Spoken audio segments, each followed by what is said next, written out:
We've all heard the expression, keep your friends close and your enemies closer. Today, we're going to see an example of Israel wanting to make sure that they knew who their enemies were and what they were up to. We're going to see a lesson in this chapter that we can be aware of who our enemies are without hating them and without taking an action against them. But it pays to be aware. And we'll talk about that today when we come right back.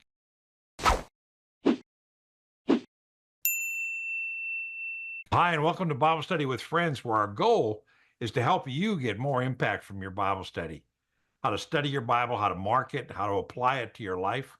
And I'm here with my friend Kyle Grinstead. Kyle and I are going to be finishing up the first chapter of First Chronicles. Last week, we went from prehistory all the way from Adam to Abram, and we saw the beginning of the first Hebrew in the person of Abraham.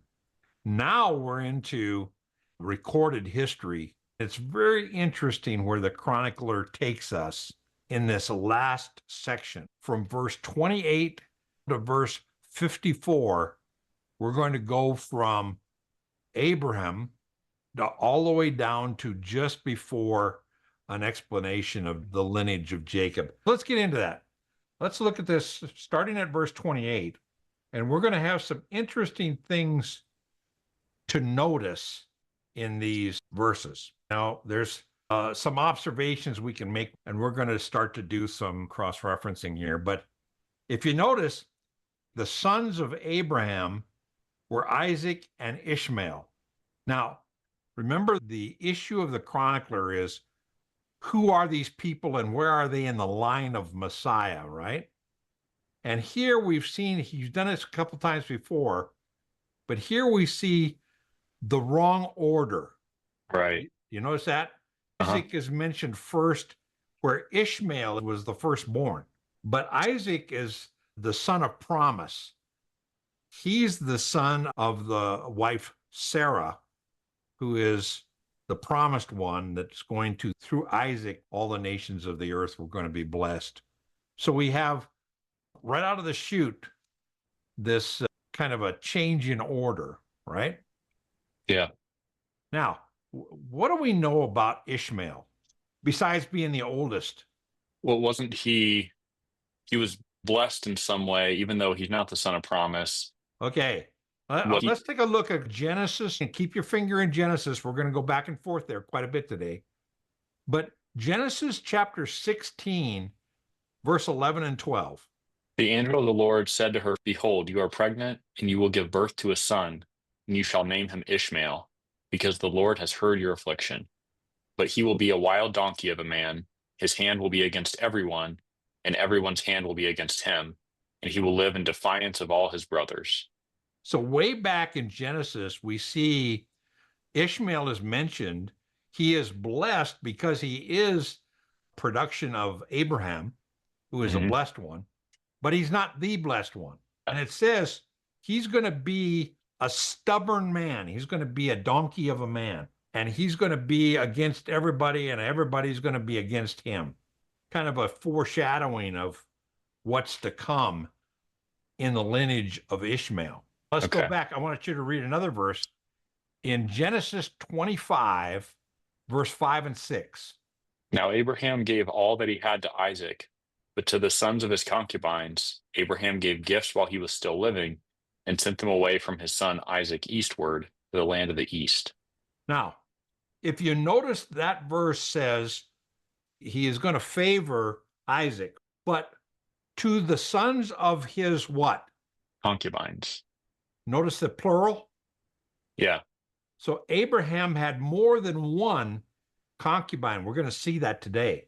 So Ishmael is one of the sons of the concubines. Okay. All right. And early on, Abraham is going to send them apart from the land of Abraham. Okay. Right. Another thing to notice in this whole section is from 28 all the way down to 54 is not the lineage of promise. It's not the lineage of Isaac leading to Jacob, leading to ultimately the line of Messiah. We've talked about that last week. That's kind of his goal. But then we ask ourselves the question, why all of a sudden is there a lot of detail about Ishmael and Ishmael's offspring and another concubine's offspring, which are also mentioned here? And we're going to wonder as we read this, where's the lineage of Messiah in these genealogies?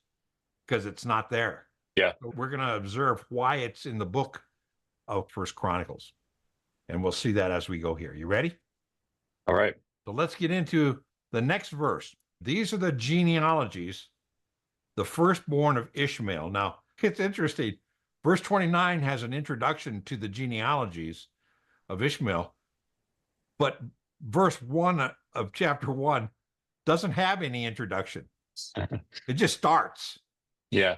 So here he's making a delineation from the genealogies of the people of Israel.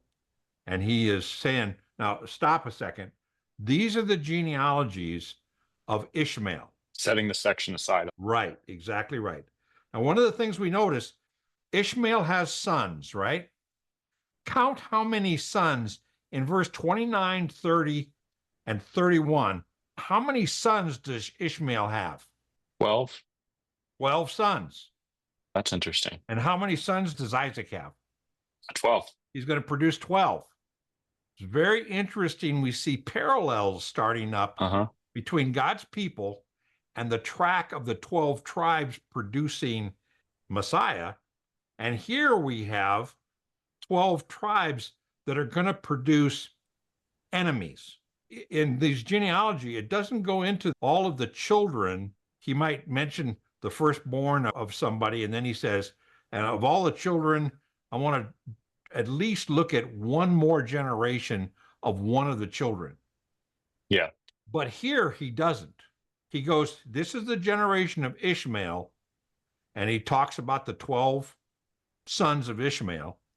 And then he says, verse 32. I'm not going to have you read it because it's, again, a lot of names. But we notice something. I've got it circled and yellowed out. The sons of Keturah. Now, you go, why is that significant? If you look over at the little number A, and you go over to the margin, and you look up A under verse 32 as a cross-reference, I want you to read Genesis chapter 25, 1 through 4. All right. Now Abraham took another wife whose name was Keturah, fathered Sheba and Dedan. Notice, who is Keturah? It's one of his other concubine wives. Ishmael was a production of Hagar, a concubine, not Sarah.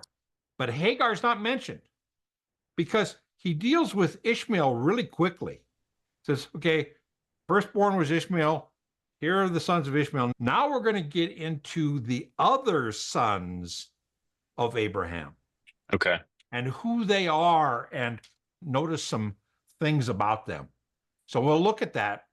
The other thing that's significant about verse 32 is from verse 1 down to verse 32, Keturah is the first woman mentioned. Other women are mentioned. Eve is not mentioned.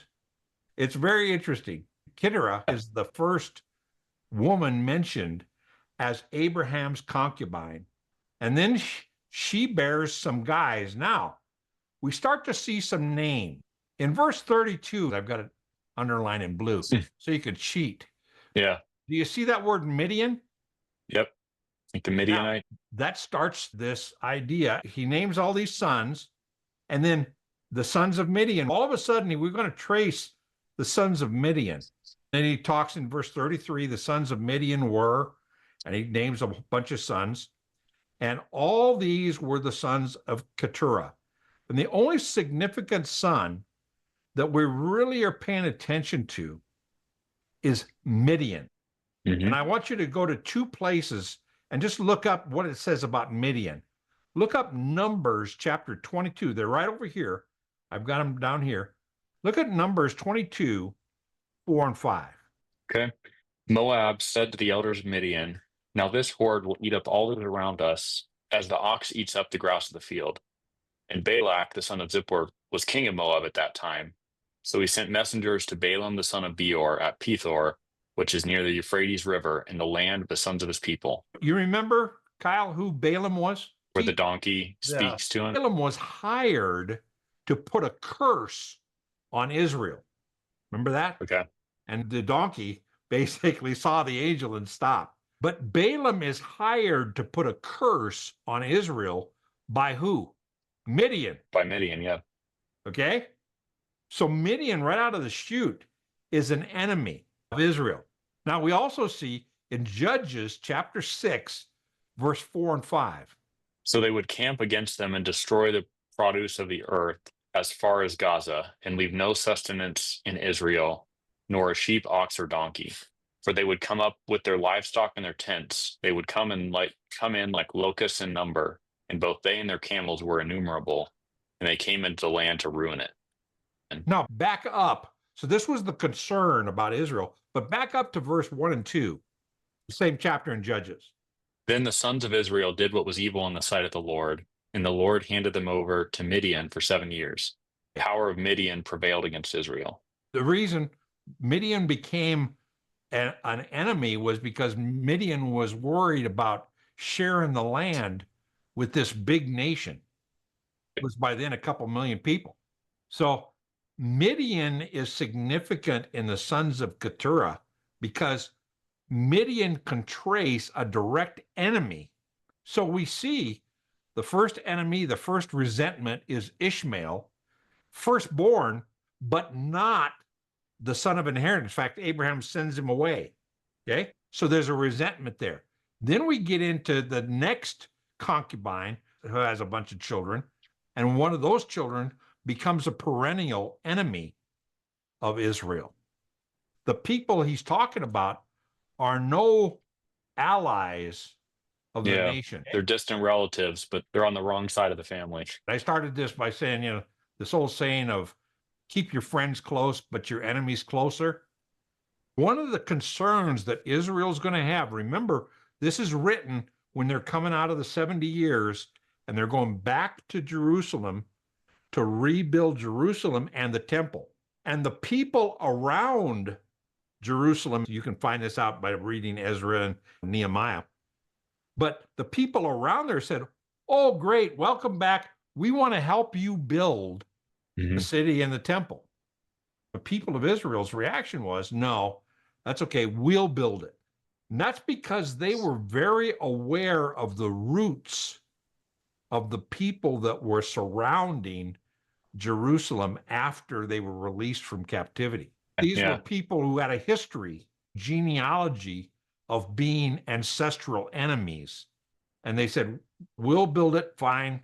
And after you can come in after we're done building, but you're not going to have a hand in building the house of God and the city of David." It's a big deal. So part of this genealogy that we're seeing between 28 and 54 is just keeping track of where the perennial enemies came from. Be aware of your enemies. Now we're going to notice something important for us. I want us to have that kind of overview of who we're looking at, right? Now let's go back. And we see this. Keturah is mentioned twice. Very interesting. A woman mentioned twice, but only in the lineage of enemies. We're going to watch this as we go on. Now, verse 34 is a key verse of the messianic flow, and that is Abraham becomes the father of Isaac. And the sons of Isaac were Esau and Israel. Now, a couple things that you notice in that verse. Number one, he's not going to go into the lineage of Isaac. He's going to go into the lineage of Esau. Okay. Which is a lineage of ancestral grievance against Israel. Now, what else do you notice in verse 34? Well, initially, when it was Jacob and Esau, it would make more sense to say Jacob and Esau if you're talking about when they were born, but his name changed to Israel later. Throughout the whole Old Testament, when it talks about the forefathers of Israel, it's talking about Abraham, Isaac, and Jacob. Jacob ultimately becomes Israel, but that's only after Jacob fundamentally changes. It's interesting here that he doesn't mention it as Jacob. He wants to emphasize the covenant relationship that Jacob develops, because it's through that covenant relationship the sons of Israel are going to produce Messiah. Very interesting. One of the few places in the Old Testament that it's Abraham, Isaac, and Israel. Typically, the emphasis is on the grace given to Jacob to become Israel.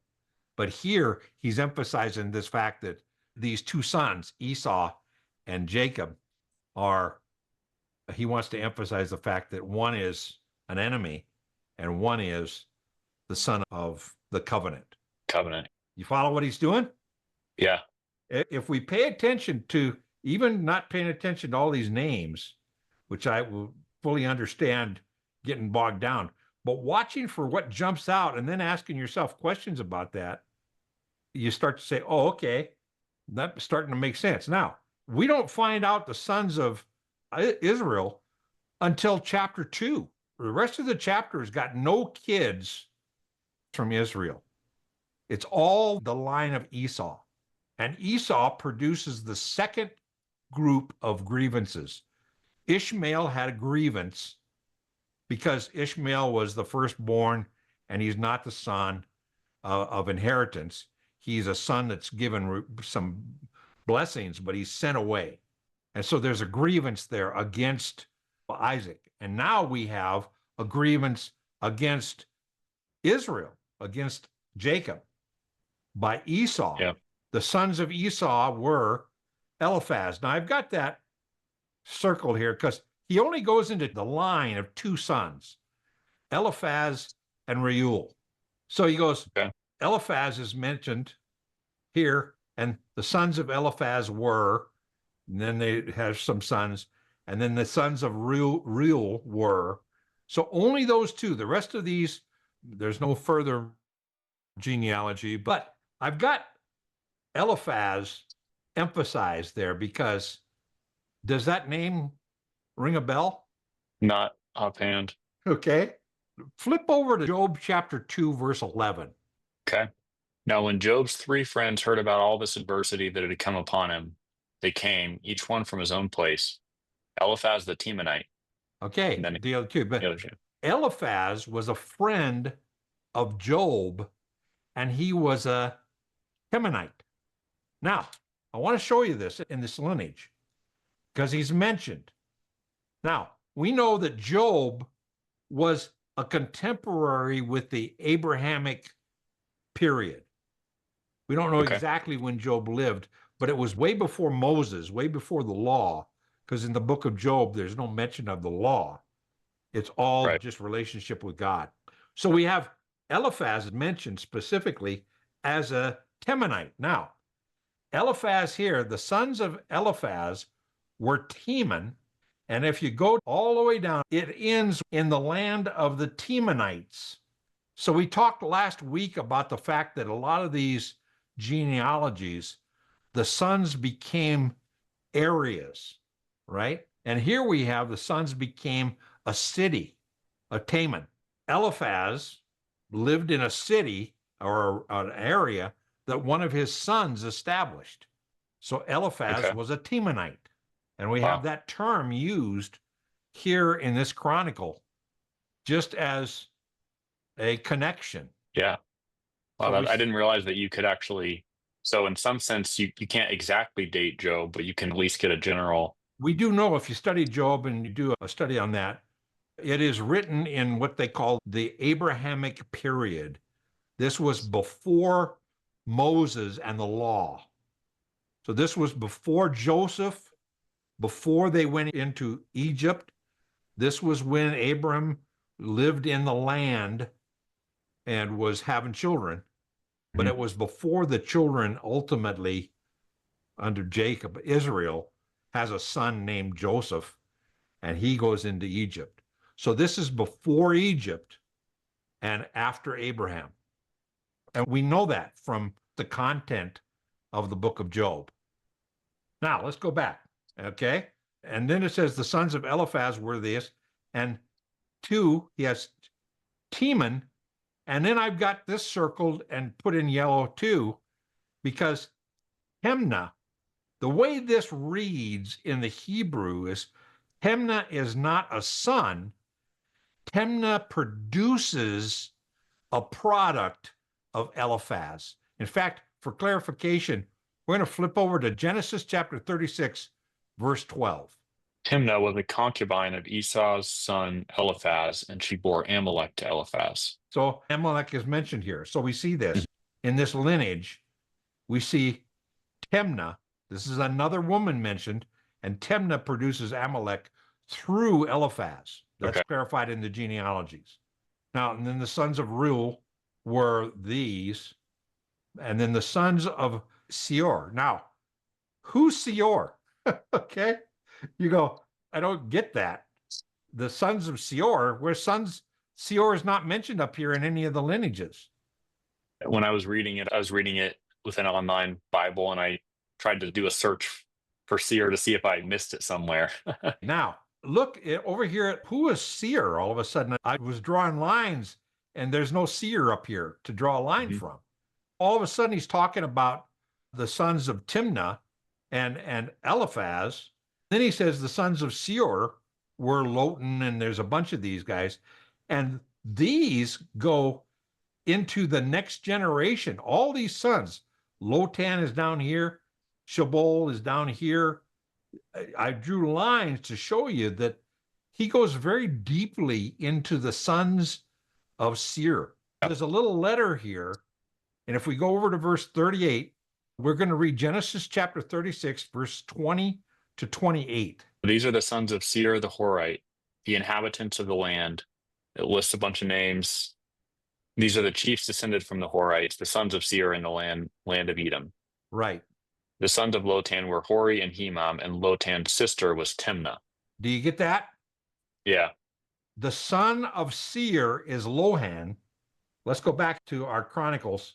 See, Lotan, the sons of Lotan is Timnah's brother. There's the connection. The in-laws get grafted into... He's the uncle of the sons of Eliphaz. Okay. Because he's mom's brother, right? Yep. And they go quite deeply into that because Seir becomes a territory of enemies. This idea of Hori and all that, and Lotan's sister was Timnah. We see it right there. So there's a connection in this lineage. Now, we can jump ahead. These are the generations. I drew lines through sons of Anah and all these down to the sons of Ezer, and the sons of Dishan were Uz. So these are all descendants of Seir. Okay. Now pick up in verse 43, and let's read 43 and see what we can see. These are the kings who reigned in the land of Edom before any king of the sons of Israel reigned. Okay, stop there. Now he's going to go back to the land of Edom and talk about who ruled Edom before Israel came around and took them captive. Right? Okay. The early period.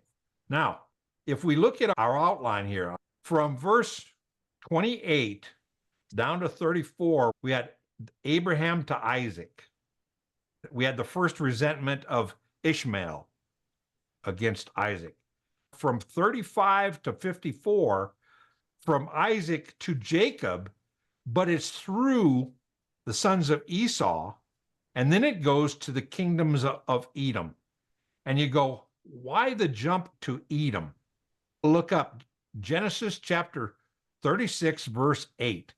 This is really a study of where cross-referencing and paying attention to those little letters can help us understand the movement.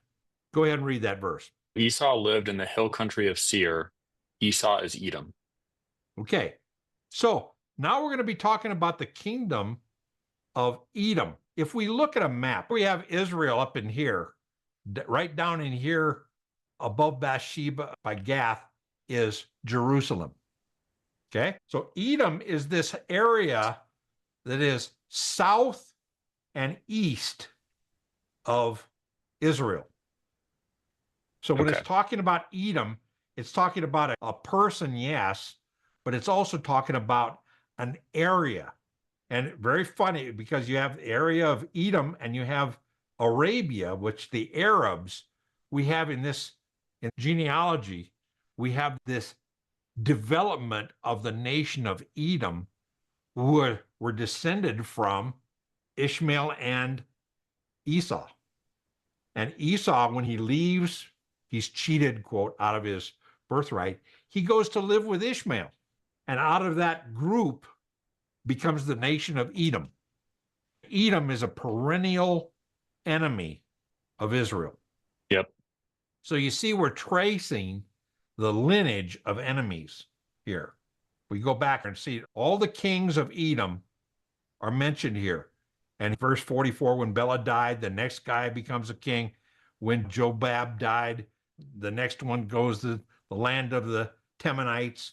He became a king in his place. Then he dies, the son, and they die. It's basically one king after another of this enemy territory of Edom. Yeah. And it basically ends with verse 50.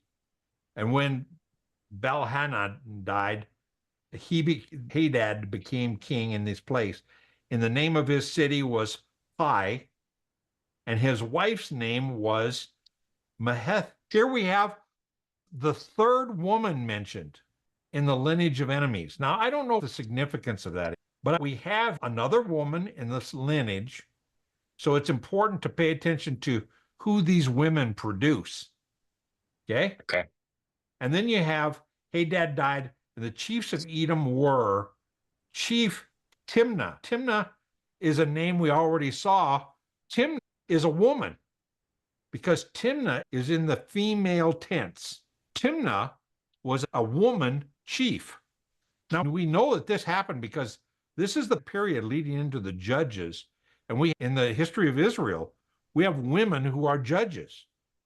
Mm-hmm. Deborah is a judge.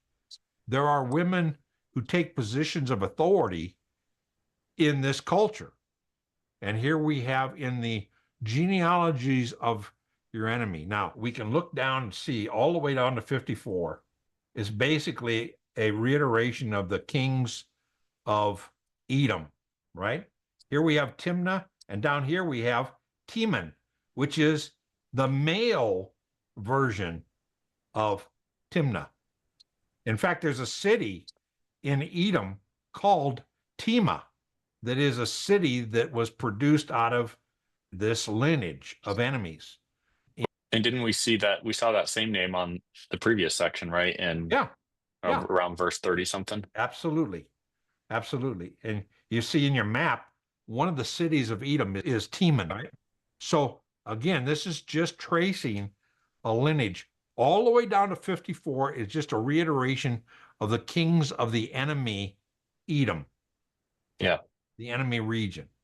Now, there's something to notice from verse 28 all the way down to 54. We've been going through a genealogy of enemies so that Israel, coming out of the captivity, is aware of who their friends are and who their ancestral enemies are as they're going back to Jerusalem. But there's something significant to notice in this, and this really speaks to our culture today. We need to be aware of our enemies, aware of people that resist us, aware of people that may have an agenda that is not to our benefit. But if you notice in this whole section, it never talks about the people of Israel, the descendants of Abraham, Isaac, and Jacob. It doesn't mention ever that there is animosity from Israel towards these people. The people, have problems with Israel and have complaints against Israel. Ishmael He stole my birthright because I was the firstborn. So I hate Israel. I hate Isaac. And then Esau hated Jacob because Esau flippantly sold his birthright and became an enemy of Jacob. So these are people that have problems with and a hatred for Israel. But nowhere does it say in these genealogies that Israel reciprocates with a hate or even a revenge against these descendants, right? It kind of reminds me of Jesus talking about turning the other cheek. Yeah. It's like the Old Testament version of that. So this idea of let's not be stupid about who is our enemy, but let's not be vengeful. Let's not be hateful towards people that are our enemies. We can turn the other cheek. We can love our enemies, as a matter of fact. Remember the Abrahamic covenant. I'm going to bless your descendants and make them a great nation. And through you, all the nations of the world, including this list of enemies, are going to be blessed. Yeah. So Israel's perspective, the lineage, is not know who these people are so we can be aware to be on guard and guard our flanks. That makes sense. So it's important to know who your friends are, and it's important to know who your enemies are. Not for vengefulness, not for hate, but just to be aware that you need to be conscious of the fact they may have an agenda that is not to your blessing. And that's my takeaway, is be aware of your enemies, but don't hate. Yeah, I like Our that culture takeaway. today is too much. We got a problem with somebody, so we hate them. And it's just not a biblical stance. And it's not a stance we should take. We shouldn't be hateful of Muslims, Jews, Hindus. We shouldn't be hateful of anybody. Why?